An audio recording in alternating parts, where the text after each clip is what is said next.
Hi everybody, and welcome back to my kitchen. My name is Greta and I'm the dietitian at John Stoddard Cancer Center. So I'm ready for an exciting new experience with you today. I am going to make a recipe I've never made with you before, and I've never made in my own kitchen. It is brand new because I wanted to go through the process with you of how I select recipes, how I modify them, and make them even better. So this recipe I found on Bon Appetit, and a couple things went into and do go into me selecting a recipe. Number one, I look at what I have available on hand. So right now, my garden is full of radishes. I have more radishes than I know what to do with. So that was a key ingredient I wanted to use. I also have an abundance of dill in my garden right now. So that was another ingredient I would like to use. I also try to look at my pantry and think what's in my pantry that I don't have to buy a lot of additional ingredients. I try to keep my recipes as seasonal as possible, hence the radishes and the dill make it very seasonal. That was the cat jumping off the chair. I also look at, will I like it? Does it sound like something that's going to taste good? Because of course that's important for my family. I do like to use a lot of recipe websites and apps because the best part about them is there are ratings and there's comments. So I don't care as much about the rating as why it got the rating. So I like to go down and read all those comments and find out what people thought about the recipe so I can kind of understand what I need to change.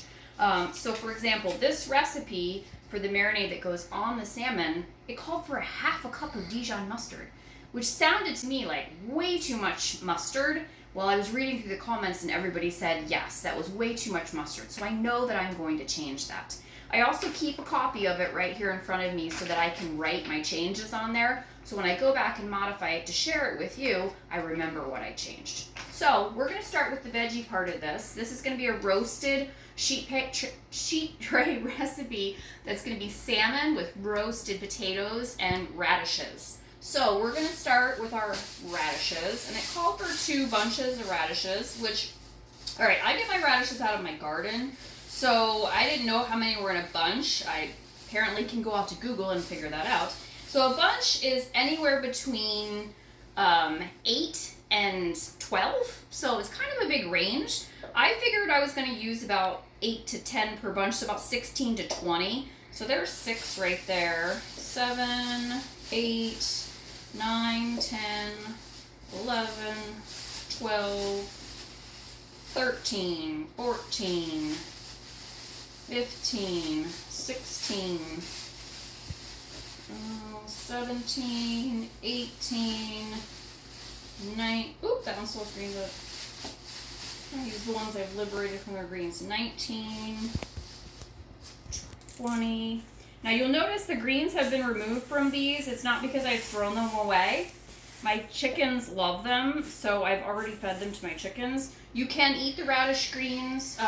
They're great. You chop them up and add them to salads, but I save them and give them to my chickens. So we're just gonna go over here. So I always look on the recipe. How big do they want things cut based on the cooking time? So my oven is preheating at 375 right now. So we want our radishes halved or quartered if they're really large ones. Sometimes when you get them from the grocery store, they're quite large. Mine are homegrown, so they're a little bit smaller. They are already completely washed. I tend to pick my produce and clean it right away so that I use it right away. And we're doing this part first because this part's the part that's going to take the longest to cook.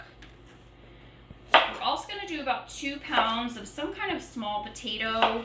I selected some baby Dutch yellow potatoes. That bag I found was only 24 ounces and it called for 2 pounds. So I also had in my kitchen a couple pounds of purple potatoes. So I'm going to add a few of those as well. So again, back to that point of use things that you have. I do use prudent produce. So sometimes I get things in my bin that maybe I wasn't expecting. Sorry, there was a dirty spot on there. So I've got to figure out a way to use them up. So this was a great opportunity for me to use things, again, that I already had. I'm just trimming these down and halving them. If you have not ever had roasted radishes before, They are very delicious. It was something new I discovered, I think last year, or no, 2 years ago, when I had a bumper crop of radishes, and I was like, what am I going to do with all these radishes? You can only eat so many raw radishes. So we discovered that roasting them is delicious, and it makes them very sweet. So that's going to work really well in this recipe. I had a fantastic crop of radishes this year, so we are using them up. I chopped those radish greens for my girls today, and I went out there and they were all gone. They just devoured them. They love radish greens. So this guy's bigger, I'm a quarter. Radish greens, they love kale, healthy chickens. All right, move that all aside. So our potatoes, depending on what size they are, it does say to quarter them on here. They said half, but these are a little bit, some of these are a little bit bigger. So if it's just about this size, that size I would half. This guy, he's kind of big, so I'm gonna go ahead and quarter him. So I'm gonna keep working through my potatoes. Like I said, I'm also going to add a couple of these purple potatoes. I just think that's gonna make this kind of fun and colorful. So we'll come back after I've got this all chopped, and I'll show you what to do before we put it in the oven. We'll see you soon. So I'm back. Everything you can see is chopped, almost lost my olive oil. It's so colorful with the purple potatoes and the yellow and the radishes. So to this, I'm gonna add about 1/4 cup of extra virgin olive oil. So it's all really nice and well coated. My oven did just go off, so it's ready for me. I'm gonna add some black pepper. This is our one shot to season this really well.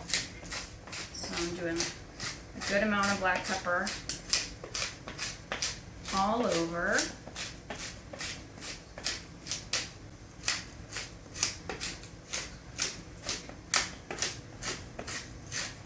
Perfect. And we are going to add a little bit of salt.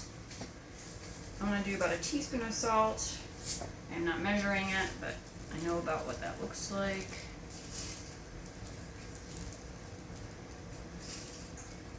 Maybe I won't even need that much.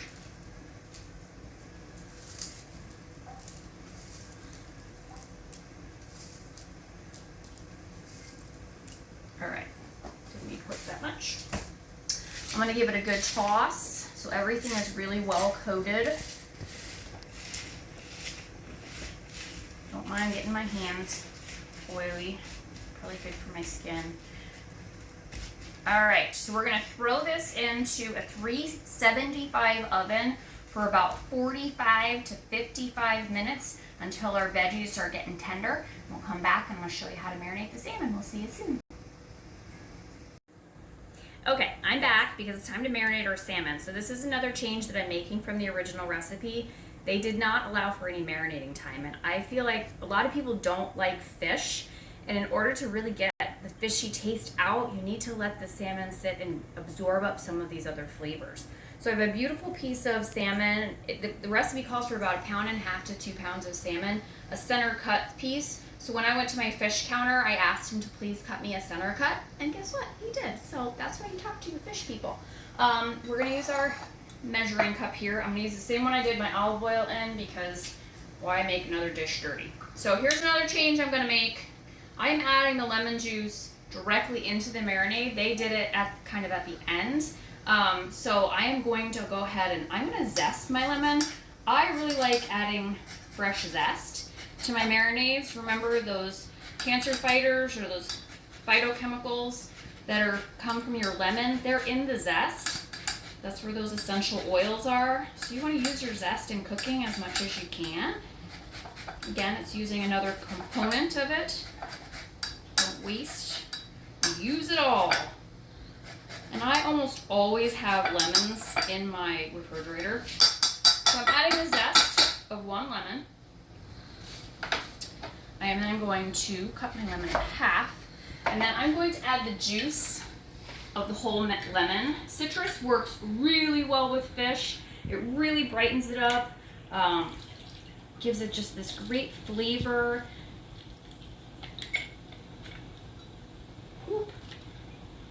I got a seed. We don't want that. My hands are immaculately clean, I promise. Just one. Okay. And the other side. All right, perfect.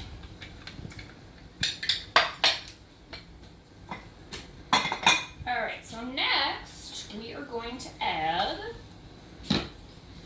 a tablespoon of maple syrup. So this is going to help for some caramelization on top of the salmon when we roast it. It's going to make it really pretty and caramelized. And it kind of breaks up some of the acidity of the citrus. We are also going to add, if I can find it, well, we'll do some salt and pepper first. Let's do that first. I'm going to do some, I didn't grab my Dijon mustard out of the fridge. That's like a key ingredient, Greta. All right, we're going to add some salt to this. Probably just about half a teaspoon of salt. I don't like things overly salty. Let me grab my Dijon. I'll be right back. How could I forget? It's so important. All right, instead of adding a half a cup, like they said, I'm only going to add about 2 tablespoons because I feel like that's plenty. When I make a dressing or something, I only use a tablespoon. So I know this is a mustard-based marinade, but goodness, a half a cup, that'd be like an entire jar of Dijon mustard. 1 pound.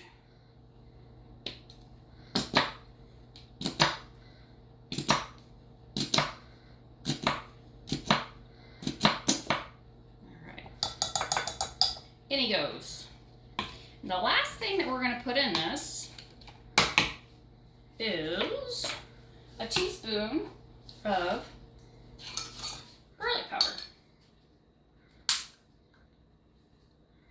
Taking my lid off. There we go. So you can see, I mean, some parts of this I do follow the recipe verbatim, but don't be afraid to change things. Like, really don't be afraid to change things. If there's an ingredient in there you don't like, then take it out. Don't use it. Switch it to something else. If it's a veggie you don't like, if you're really anti-radish, we could do something else instead. Be creative. It's okay. I'm just giving this a little whisk with a fork. And then I'm going to taste it. Because, oh yeah, it's great. You taste the mayonnaise or the mustard, you get the sweetness, the citrus. It's perfect. All right, I got a little dish here. It said to get skinless salmon. I don't do that. I always keep the skin on. It adds more flavor. So I'm a skin on kind of gal. You can do skinless, and you can ask your fish department to take the skin off for you if you want to. We're just gonna pour this marinade right over top of our salmon. All right, we're gonna let him sit in there. I'm gonna set it back in the fridge. We're gonna let this sit while our veggies are roasting, and then when they're done, we'll come back and I'm gonna show you how to add the salmon to the tray. We'll see you then. Okay, it's been about 45 minutes, so my potatoes and radishes are all nice and roasted. You can see they're starting to get really nice and golden brown. I'm just gonna kind of move them around because we need to make a space in the middle of our tray to nestle our salmon in. So I'm just gonna kind of push them around. It's a good chance to get them kind of unstuck from the bottom if they're a little stuck.